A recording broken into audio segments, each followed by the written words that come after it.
చంటి ఆ నొప్పినే చూస్తూ బాధపడుతూ ఉంటారు. ఈలోపే చాముండి అక్కడికొచ్చి, "చంటి సారీ చంటి ఇలా జరుగుతుందనుకోలేదు.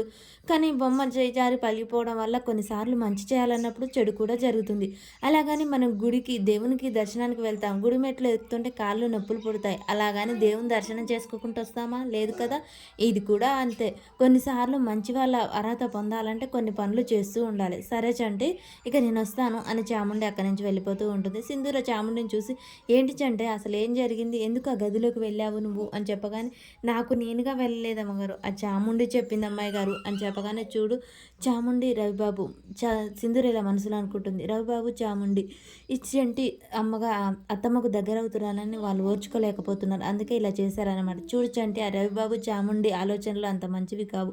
కాబట్టి ఇంకెప్పుడు వాళ్ళ మాట వినకు సరేనా?" అనగానే, "అబ్బా" అని నొప్పిగా ఉంది అమ్మాయి గారు అనగానే, "ఇప్పుడే ఉండు మందులు తీసుకొస్తాను" అని చెప్పేసి మందులు తీసుకొచ్చి ఏస్తూ ఉంటుంది. అలా మందులేస్తూ చూడు చంటి కొన్నిసార్లు మనకు బాధ కలిగించినప్పుడు మందు లేదు అనుకోవడం మంచిది కాదు. ఎందుకంటే అవి మర్చిపోవడమే ఆటికి మందు. కాబట్టి మన సంతోషం కోసం ఎదుటి వ్యక్తులను బాధ పెట్టకూడదు.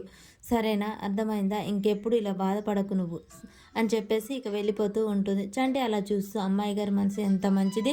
తనంత బాధలో ఉండి కూడా ఎదుటి వాళ్ళ మనసు మంచి కోరుతుందంటే అమ్మాయి గారి కుడి మనసు చాలా మంచిది అని చెప్పేసి ఆలోచిస్తూ ఉంటారు.